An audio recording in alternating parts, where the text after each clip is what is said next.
녹음이 가득한 요즘 푸르름을 제대로 느낄 수 있는 곳이 있는데요.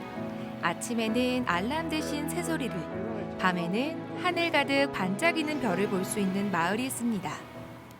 벌써 5월이죠. 맞아요. 5월도 지금 한참 가운데로 가고 있는데 이쯤 되면은 자연이 너무너무 좋을 때거든. 그래서 5월을 실록의 계절이라 하거든요. 우리가 오늘 이제 한번 가보는 것도 이 실록의 계절에 너무나 잘 어울리는 거. 근데 저희가 그런 곳만 다니고 있었는데 또 있다고요, 선생님? 그렇죠. 그 중에서도 오늘 가는 곳은 좀 특이한 게 전국적으로 이제 산림청에서 지정한 아주 멋진 명품 숲도 있고 또 50년, 60년 전에는 소금 장수들이 등짐을 지고 넘어가야 되는 그런 힘든 길이었거든요. 그런 아주 이야기가 많은 명품 숲길, 그리고 학교, 오지마을 이런 곳이 있는 곳으로 우리 한번 가보려고 합니다. 네, 함께 가보시죠. 한번 가봅시다.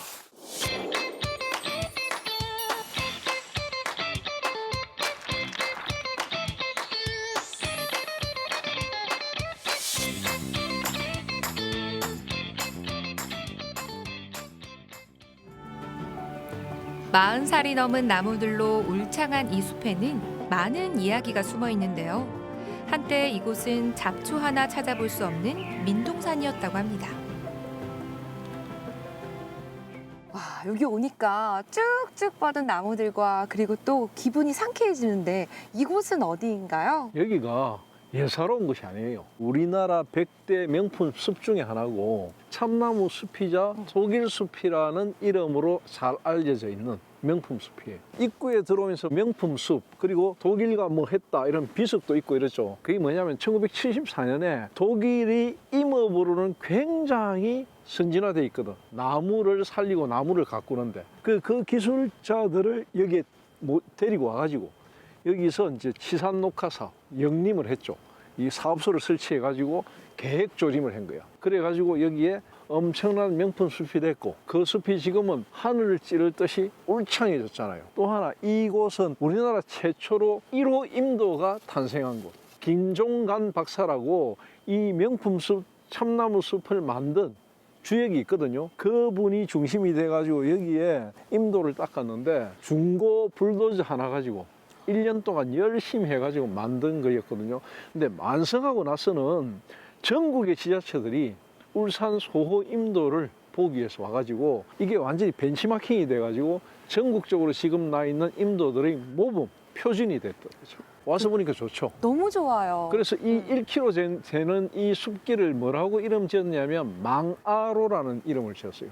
왜 그렇게 지었을까요? 잊을 망자, 나아자, 도로로자. 그래가지고 이 1km의 길을 걸으면서 나를 잊어버리는 거지.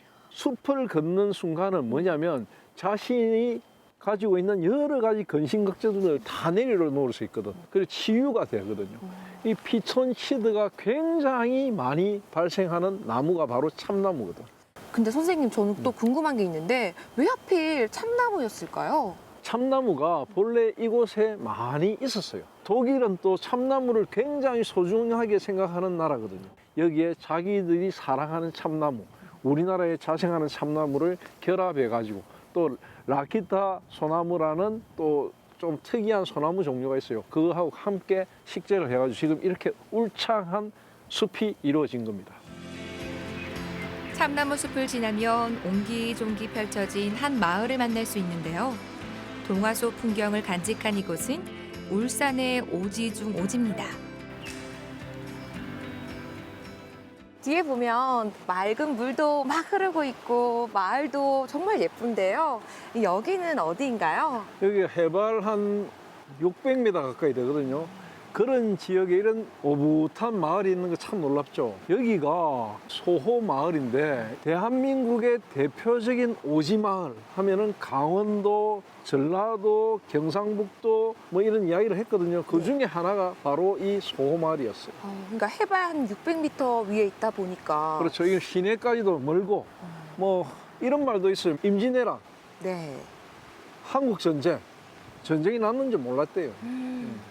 그 정도로 동떨어져 있으니까. 그렇죠. 그 정도로 이렇게 외지다 그러죠. 쇠똥골이라 해가지고 네. 오래된 이름이 쇳덩굴이거든. 쇳덩굴이 무슨 말이냐면 너무 멀리 떨어져 있는 오지 마을을 뜻하거든요. 옆에 보면은 이제 여기 고훈산, 바로 옆에 또 문복산, 그리고 이제 호미 지맥에서 쭉 내려오는 태백산맥을 쭉 타고 내려오는 산줄기가 있거든요. 그 줄기들이 등성이를 이루고 있는 산들이 주변을 빽빽하게 둘러치고 있거든요. 그리고 이곳은 분지 형태예요.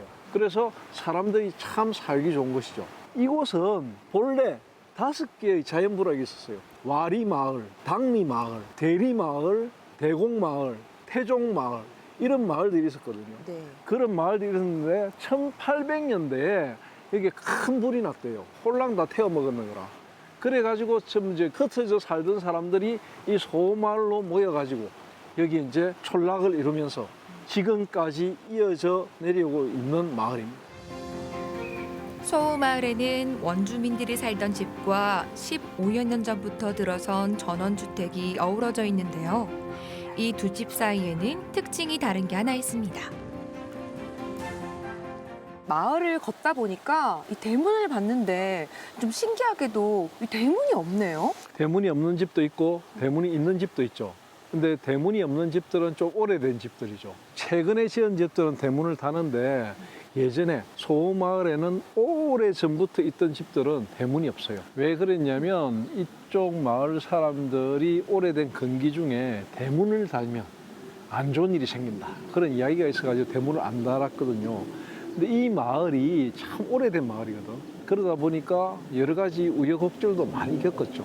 한때는 주민수가 급격히 줄어들었어요. 400~500명씩 이래 살던 이 마을에 사람들이 막 줄어들었거든요. 최근에 가장 문제가 되고 있는 게 뭐예요? 바로 인구 감소죠. 인구 감소, 탈울산 이런 이야기 많이 나오잖아요. 그렇죠. 그런 것을 극복하는데 굉장히 모범적인 마을이 바로 소마을로 부상이 됐다는 거죠. 그래서 지금까지 상당수의 학생들이 이 시골, 이 아주 오지의 마을에, 분교에 30여 명의 학생들이 다니고 있습니다. 소호마을이 지금의 풍경을 간직할 수 있었던 건 바로 이곳 덕분인데요. 오지마을에서는 보기 드문 학교, 소호분교입니다. 이렇게 깊은 산 속에도 학교가 있네요. 그렇죠. 이렇게 산속에 100년이 넘은 학교가 있다는 거 놀랍지 않습니까? 100년이 넘었다니까 더 놀라워요. 그렇죠. 이게 이제 조금 이야기를 거슬러 올라가 보면 1920년대에 전국적으로 학교가 많이 들었었는데 그때는 사설강습소라는 이름으로 들었었거든요. 그 중에서도 울산은 100개가 넘는 사설강습소가 들었었거든. 그만큼 교육열이 높았어요. 일제의 탄압, 일본 상인들의 어떤 착취 이런 것으로부터 벗어나기 위해서는 깨우쳐야 된다.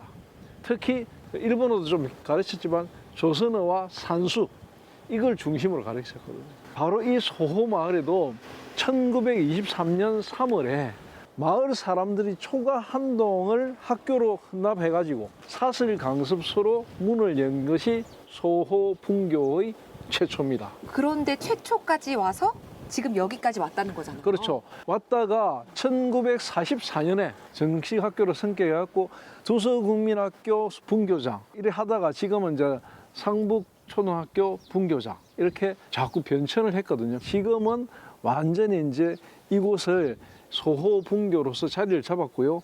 지금 보다시피 분교 중에서도 가장 건물이 잘 돼 있고 학생 수도 상당히 많이 유지되고 있는 그런 모범적인 산골 학교입니다. 여기는 진짜 신설학교 같아요. 그렇죠. 이제 시설도 좋고요. 이 소호마을은 산촌 체험 학교, 찬천 체험 마을로 굉장히 유명하거든요. 그러니까 도시처럼 학생들이 자꾸 줄어드는 것에 반해서 소호는 일정하게 학생 수가 유지되는 곳으로 굉장히 유명하고요.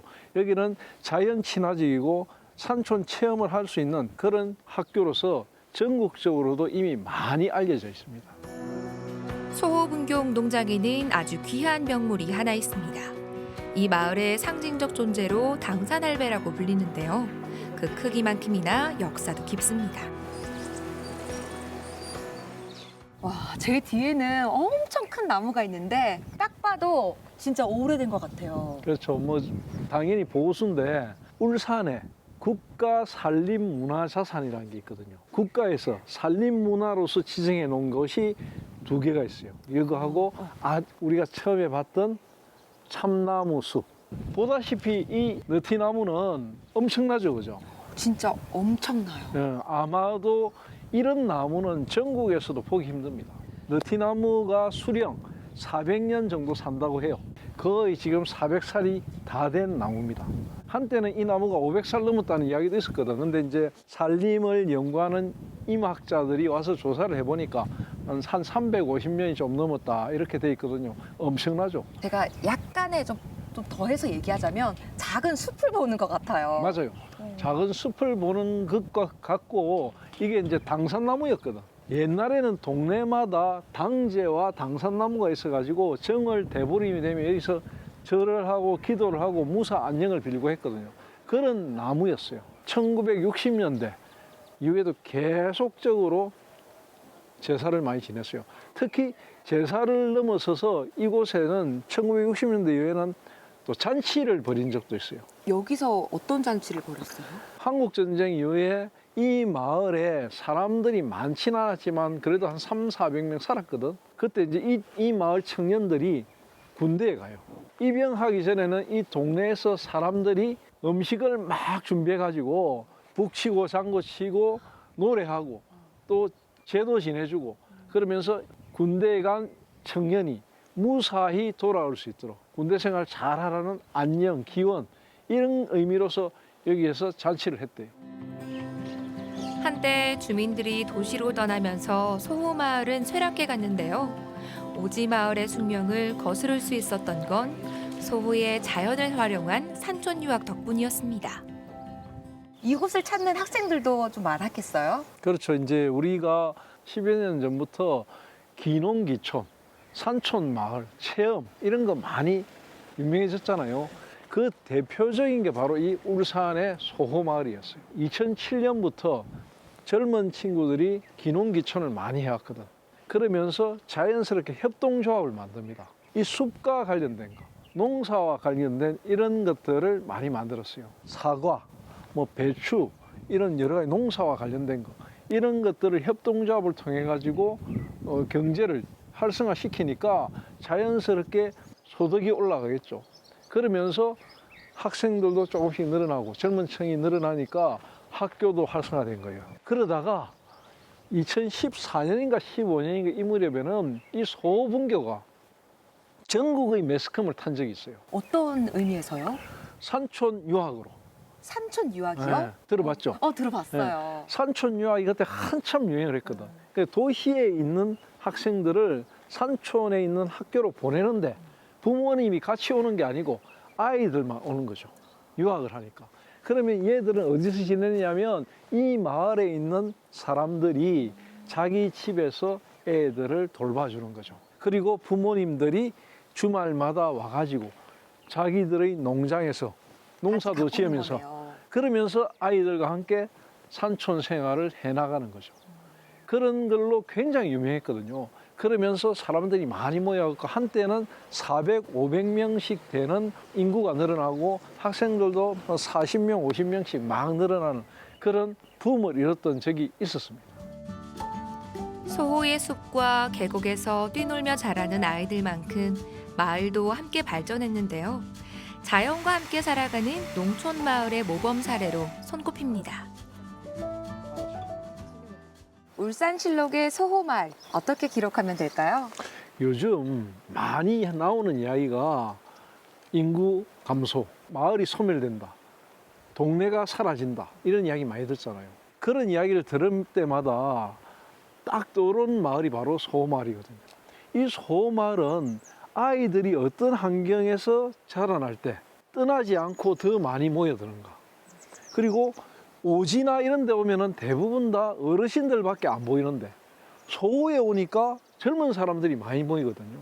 또 소호에 오니까 아이들의 이야기들, 아이들이 뛰노는 현장들을 볼 수 있거든요. 그런 것들이 마을을 살려내고 지속 가능한 마을로 발전시킬 수 있다는 걸 보여주는 것이 바로 상북초등학교 소호분교였고 또 소호마을이었거든요. 그런 곳에서 우리가 탈울산의 해법을 찾을 수 있다. 또 사라져가고 없어져가는 농촌의 현실을 타개할 수 있는 길을 찾을 수 있다. 이런 걸 느낄 수 있거든요. 바로 그런 점을 울산실록에 기록을 해야 될 것 같습니다. 맞습니다. 어렸을 때 기억이 평생 간다고 하잖아요. 이 주말 동안 우리 아이들과 함께 이 소마을에 오셔서 이 평생 갈 기억을 한번 같이 간직해보면 어떨까 그런 생각이 듭니다. 좋은 생각입니다. 소마을에서 본 작은 희망이 울산의 미래를 만들어갑니다.